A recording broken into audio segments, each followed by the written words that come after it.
Boa tarde, em primeiro lugar, muito obrigado pela presença e desculpe essa...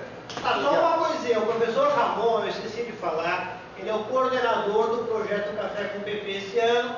Aqui a gente tem também no grupo de executores, eu, professor Arthur Zimmermann, professora Ana Maria Dietrich, que não pôde estar aqui hoje, está viajando, e os TAs, professora Maria Flávia, tá? Aonde? Ah, tá lá. E também o Lucas Furtado está lá, que trabalha diretamente com o BCH também. Por favor, desculpa a interrupção. Não, por favor. Não, estava só pedindo desculpas por essa chegada meio afobada aqui. Não sei fazer a genialidade, estava lendo assim, revisando a palestra, quando vinha no trem, consegui perder a estação. Não me toquei que tínhamos chegado em Santo André, fui parar em Capuava, tenho que voltar. Muito bem, mas então, a ideia, assim, para começar, é discutir, digamos, esse conceito de inovação, certo? Então, a questão das políticas públicas de inovação. Então, veja, em que assim, o que eu vou falar nessa minha parte são as considerações mais gerais, certo? Sobre a inovação, certo? E em que só vou dar as mudanças, a importância da inovação, as mudanças que teve na maneira em que as sociedades canalizam essa inovação, certo? E, no fim, vou falar um pouquinho sobre a questão da inovação no Brasil, mas acho que isso, imagina, ficará muito mais com o professor Gerson. De qualquer maneira, a ideia é que digamos, a ideia de inovação, deve ser mudança tecnológica, avanço científico, progresso tecnológico, como você quiser chamar, é uma coisa que existe desde que a humanidade, certo? Ou seja, em realidade tem dois, se você quiser, tem duas coisas. Por um lado, se diz, olha, as pessoas têm problemas para resolver e querendo resolver esses problemas vão atrás de soluções. Mas ao mesmo tempo o ser humano tem uma curiosidade inata, certo? Que eu digo, que o Veblen chamava da curiosidade desinteresada, certo? Então, em realidade, as pessoas também queremos saber coisas independentemente de que tenha aplicação prática, certo? Ou seja, nós somos xeretas, certo? Então, basicamente, juntando essas duas coisas, né? Digamos, você explica sempre, o ser humano está sempre atrás de conhecimento. Em geral tem essas duas frases que se contrapõem, mas acho que as duas são verdadeiras, tá? E você provavelmente tenha ouvido as duas, tá? Dizer que a necessidade é a mãe da invenção, certo? Você está precisando de um certo aparelhinho, tal, você quer saber, vai, quebra a cabeça, consegue chegar nisso, né? Mas também diz, a invenção é a mãe da necessidade, certo? O sea, por exemplo, até que descobriram celulares, acho que nenhum de nós imaginava que ia precisar um celular. A partir do momento em que a gente...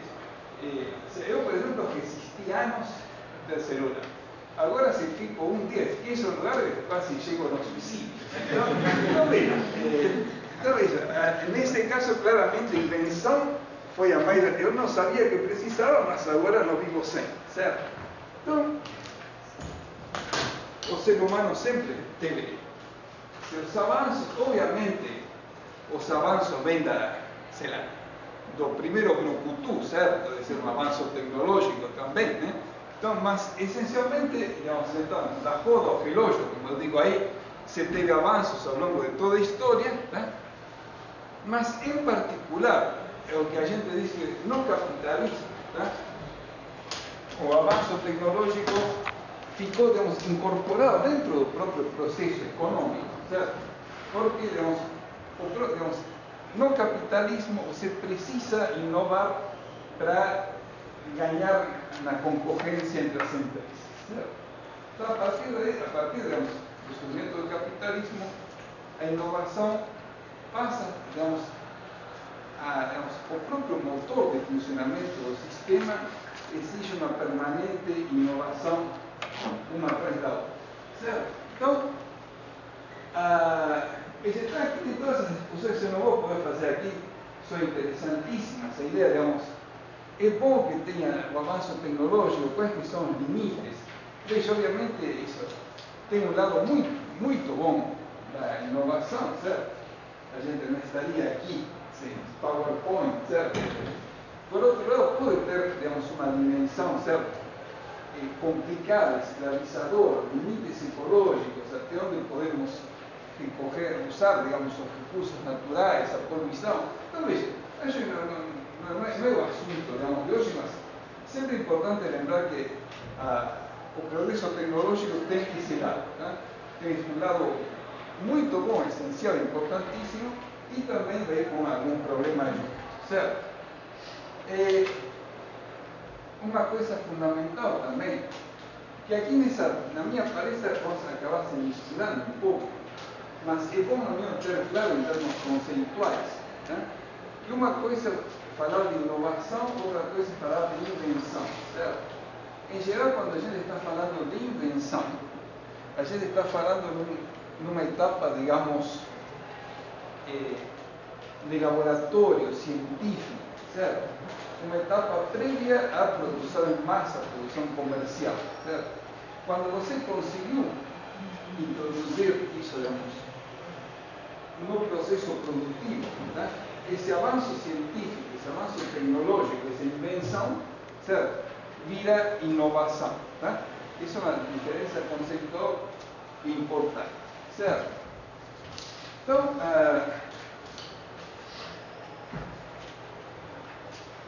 Então, quer dizer, no capitalismo, essencialmente, você se procura, digamos, sempre lançar coisas novas, ganhar do teu concorrente, certo? Inventando uma maneira mais eficiente, mais barata, um produto diferente, mais novo, mais... Então, basicamente, então, a concorrência, né? A concorrência entre as firmas, certo? É o que move o avanço tecnológico, certo? Mas o avanço tecnológico, o que significa, certo? Por que você ganha quando você descobre uma coisa? Essencialmente porque você passa a ter um monopólio temporário de uma determinada coisa. Você é o único que sabe fazer. Se você descobriu uma nova maneira de fazer pirulito, certo? Então, você, durante um certo tempo, você tem um monopólio desse tipo de pirulitos. Até outros caras começarem a fazer, você ganha pelo fato de ser o cara que tem isso, ou que sabe fazer dessa maneira, certo? Então, essencialmente, veja, a concorrência, né, necessariamente gera esses monopólios, né? Então, por isso essa oposição que muitas vezes se faz entre uma coisa, uma estrutura de concorrência, estrutura de monopólio, veja, a própria concorrência gera permanentemente ao fim de monopólio para alguém e é parte do próprio processo de avanço da economia, certo? Outra coisa, digamos,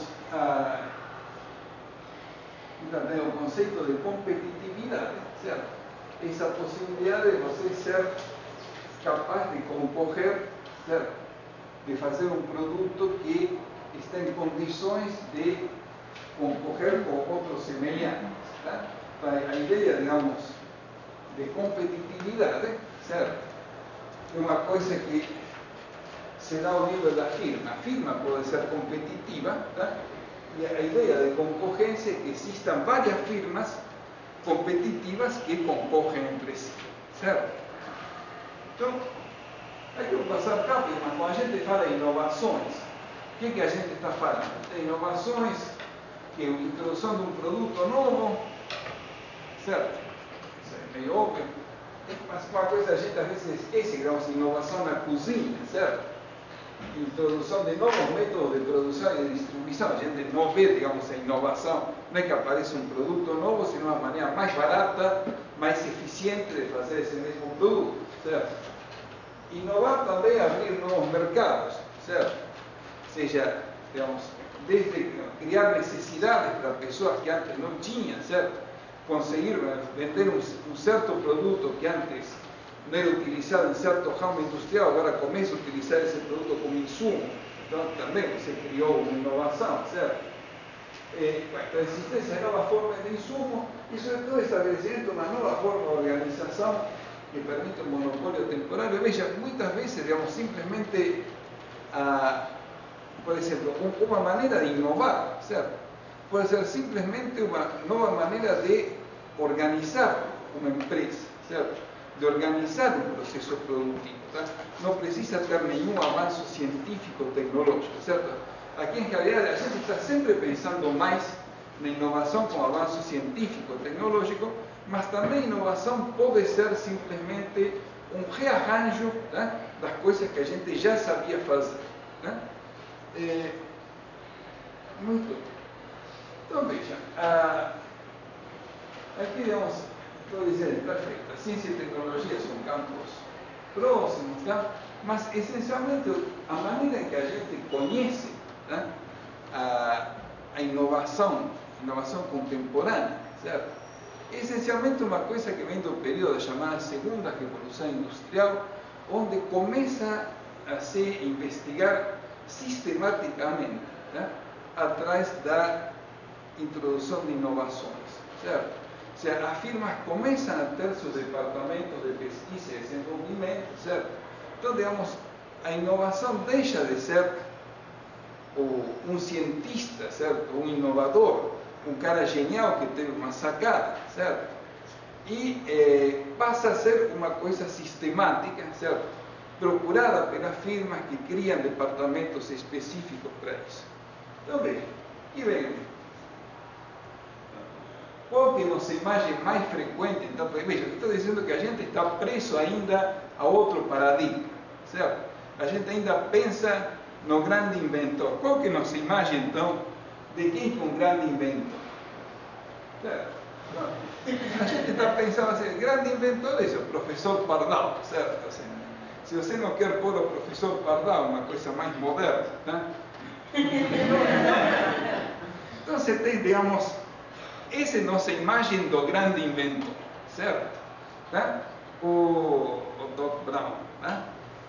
Mas, em realidade, isso não corresponde à verdadeira atividade de pesquisa, certo? Das firmas contemporâneas. Tá? Então, aqui, veja, aqui encontrei essa imagem. Isso aqui é o laboratório de Thomas Alva Edison. Os laboratórios de Edison foram os primeiros que começaram sistematicamente a produção, digamos, de pesquisas, de firmas que criam seus próprios laboratórios, certo? Então, isso aqui, laboratório de Edison no século XIX, certo? Mas, em realidade, hoje, digamos, os laboratórios são, digamos, obviamente, são muito diferentes, tá? Mas a ideia é isso, que então, agora a pesquisa deixou de ser o professor Pardal, certo? E passa a ser isso, certo? Uma coisa, esse calhamaço aqui implica um esforço, certo? Que, em princípio, a gente não acreditaria que o professor Pardal possa chegar lá, certo?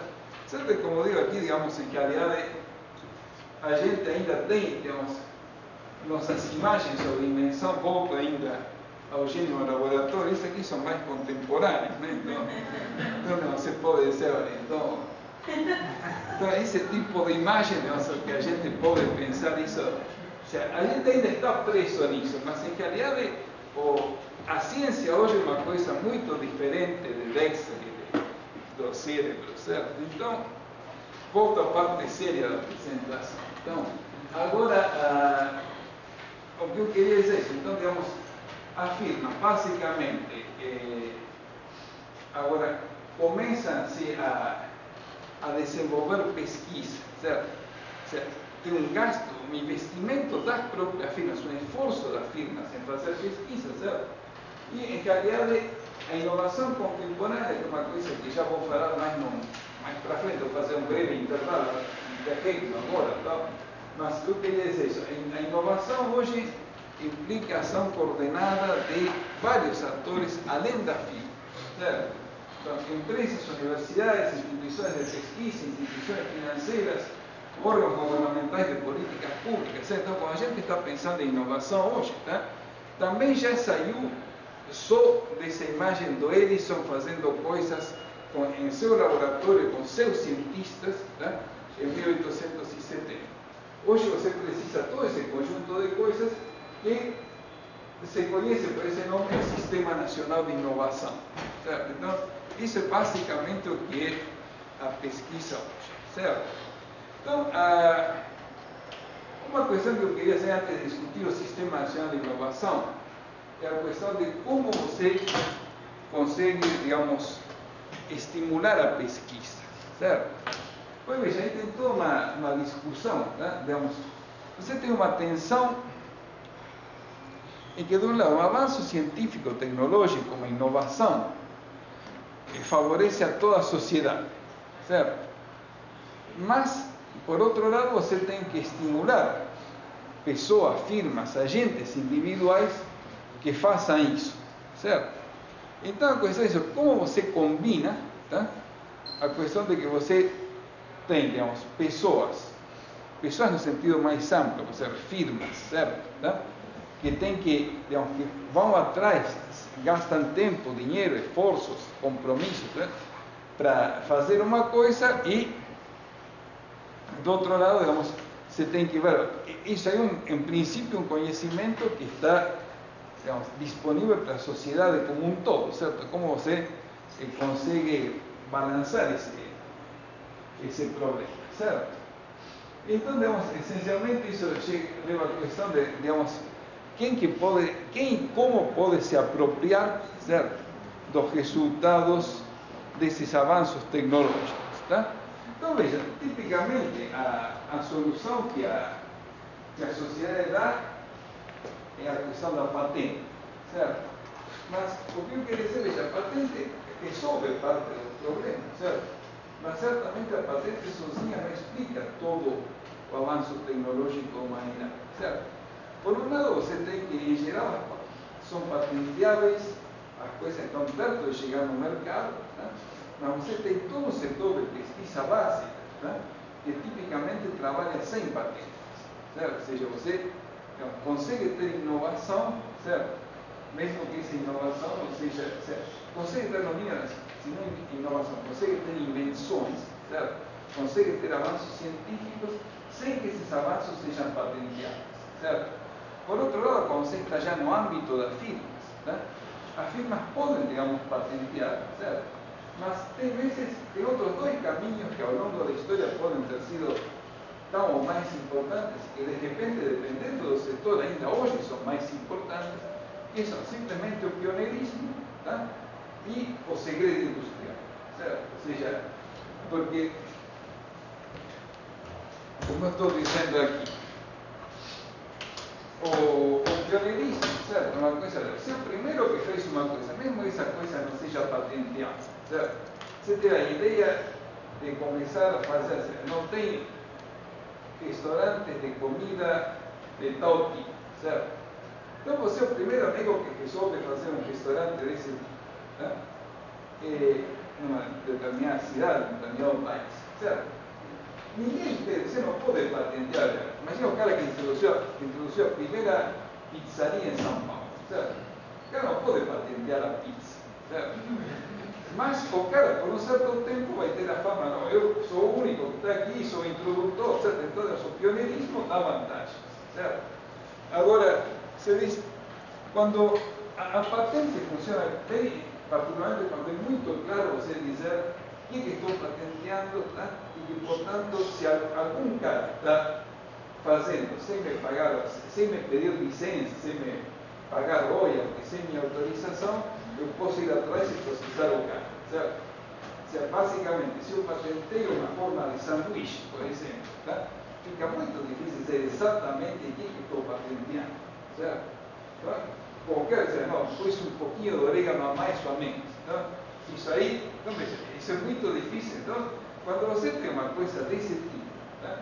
Onde você não, é muito difícil você poder reclamar que esse produto é o seu, uma alternativa é você partir para o segredo industrial, certo? basicamente dizer, olha, eu fiz uma mudança, né? E, digamos, simplesmente não, quando você patenteia, você tem que abrir o jogo, certo? O segredo simplesmente você guardou para você. Se algum dia vazou, sabe? Mas, em princípio, você é o único que sabe como fazer uma determinada coisa. Mas veja, isso aqui basicamente porque tem toda essa discussão de como que se dá o avanço científico e a inovação, sobretudo, e que a gente fica meio monomania com as patentes. Né? E estou dizendo, veja, patentes são importantes, mas patentes não são toda a história da introdução de inovações. Certo? Muito bem. Então, o que eu queria falar, então, lembra que eu tinha falado antes de todo esse complexo, universidade, sistema financeiro, instituições de pesquisa, própria firma, que isso se chama Sistema Nacional de Inovações, certo? A ideia é que, pouco a pouco, a gente pensou em inovação, entendeu que não basta só ficar na firma, tá? Senão ficar no clima mais amplo, tá? Que envolve essa firma. Tá? Então, o clima institucional, sobretudo o meio institucional, que envolve a firma, certo? Então, e aqui tem uma grande questão, digamos, será que numa época em que a inovação, certo? O avanço científico, tecnológico é universal, certo? Será que faz muito sentido falar em sistema nacional de inovações? E veja, a ideia é que aparentemente sim, mesmo com toda a globalização e tudo o que você quiser, ainda claramente no âmbito nacional, e até tem no próprio âmbito local, né? Você teve todo, digamos, nos anos 90, inclusive, no começo dessa década, teve toda uma discussão sobre a criação de inovação ao nível, digamos, local, esse nível municipal, certo? Quem pode fazer uma prefeitura para favorecer a inovação no âmbito dessa prefeitura, certo? Então, veja, o que quer dizer que mesmo com a globalização, então, tentar falar de âmbitos abaixo do planetário faz sentido, e em especial, tá? Faz sentido para mim falar, para a literatura em geral, falar desse sistema nacional de inovação, certo? Então, basicamente a ideia é isso, a ideia desse sistema, certo? Não supõe um planejamento, certo? Tá? Não tem uma necessidade de coordenação perfeita, ou seja, o que quer dizer? Que você pode ter uma universidade do lado de uma firma, certo? Mesmo que a universidade e a firma não tenham relações, claro, se tem relações, melhor, tá? Mas mesmo que não tenham, só o fato da universidade estar formando caras competentes para trabalhar na firma, tá? É diferente que se essa universidade não estivesse. Tá? Então, só isso mostra, digamos, essa coisa, que a ideia desse sistema, tá? Não existe uma articulação perfeita, completa entre as partes, certo? Mas, basicamente, o que a gente está pensando, digamos, você tem que ter uma articulação, algum tipo de relação, para entender, digamos, como funciona o sistema de inovações de um país, você tem que entender a articulação, eventualmente a própria falta de articulação entre esses três grandes agentes: as firmas, o sistema educativo, as universidades, as instituições de pesquisa e o Estado. Certo? Essas são as três partes que vão mover, certo, esse sistema de inovação, tá? E em particular, digamos, é fundamental o papel do Estado a través de sua política de ciência e tecnologia. Tá? Então, o que eu queria falar, então, aqui vou ser breve, digamos, a ideia, vou falar, digamos, o sistema de inovações no Brasil, certo? O que eu queria, muito rápido, eu tenho para dizer, digamos, aqui um pouco de história, então, mas isso é, de alguma maneira, como que a gente mede a efetividade desse processo, desse sistema de inovação? Essencialmente, por ver como que está vendo a firma essa produção nesse país, certo? E claramente, no caso do Brasil, a gente tem um processo de industrialização, certo? Que com seus altos e baixos, certo? Mas certamente avançou de uma maneira firme. Já tinha industrialização antes de 30, tinha algumas indústrias importantes, um processo de industrialização tinha começado antes de 30, a gente pode chamar realmente que o processo industrial deflagra a partir do governo Getúlio Vargas e com idas e voltas, tá? Essencialmente até fim da década de 70, o processo continua, certo? Ou seja, a inovação continua funcionando, certo? O problema é isso, digamos, que en realidade essa industrialização é feita sem muito estímulo à pesquisa e desenvolvimento, certo? Essencialmente, uma industrialização em grande parte que consiste, digamos, em aprender, certo? Tá? Copiar, se quiser, modelos, ou seja, produtos já existentes, processos já existentes, certo? Ou seja, em realidade, as firmas brasileiras investiam já nessa época muito pouco em pesquisa e desenvolvimento, certo? Nos anos 80 começa a ter uma preocupação de tentar fazer uma política industrial que consiga, certo? Uma política mais ativa de desenvolvimento e inovação de parte do governo, mas fora, tem dois problemas, certo? Você tem o problema macroeconômico na década de 80 que dificultam o papel do Estado para poder fazer isso e, ao mesmo tempo, alguns fracassos específicos de certas políticas, como a lei da informática, certo?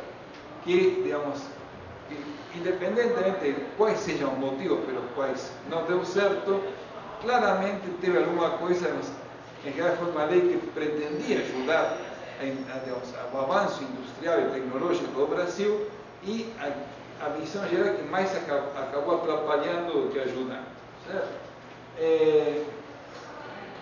De qualquer maneira, digamos, claramente, a partir dos anos 90, com a liberalização, certo? Fica mais difícil para a firma, se a firma fica numa situação mais expostas à concorrência externa, tem menos recursos, então, para investir em ciência e tecnologia, então, digamos, a situação que já era complicada fica mais complicada depois, certo? O Estado ainda também não consegue se recompor para ceder, então, quem banque boa parte desse gasto em ciência e tecnologia, certo? Então, mas, de qualquer maneira, a ideia é que, em particular no Brasil, então você tem essas características, comparado com outros países semelhantes, você tem poucos gastos em pesquisa e desenvolvimento e uma baixa formação de engenheiros e de cientistas na população, certo? Ou seja, digamos, isso é o motivo de nossa greve, toda essa coisa do problema de educação no Brasil, isso, digamos, já é uma coisa que vem de... Hoje, digamos, de alguma maneira estamos... Se essa greve der certo, é para tentar minimizar esse problema no futuro, certo? Então, muito bem. Então, veja, digamos, esse último ponto eu vou falar, políticas de ciência e tecnologia no Brasil, mas veja, são considerações muito gerais, certo? Mas, onde que tem, assim, algum problema que levante essa política? Veja, em primeiro lugar, você tem, digamos, que basicamente hoje, digamos, simplificando muito, independentemente de qual seja o governo, então, o cara que pega ciência e tecnologia não pega assim, o osso, certo? Ou seja, não é um cargo importante, numa coisa assim. Então, essencialmente, a área de ciência e tecnologia é uma área, digamos, secundária dentro das preocupações, essencialmente tem que estar, digamos, para conseguir qualquer área de ciência e tecnologia que se dá bem, tem que estar, de alguma maneira, inserida dentro dos problemas centrais, certo? Dentro da visão dos problemas macroeconômicos do país, certo? Se você não entende que isso realmente é parte, a política científica e tecnológica é uma parte central, tá? E que aliás acaba sendo um ministério que será um aliado como prêmio de consolação. Então você nunca vai poder ter uma política de ciência e tecnologia importante, certo? Por outro lado, uma coisa típica do Brasil que você cria muitos planos, certo? Muitas instituições, muitos organismos, veja com boa vontade, com seriedade, tá? Mas você cria, digamos, deve ter 5 ministérios que têm alguma agência para promover exportações, certo?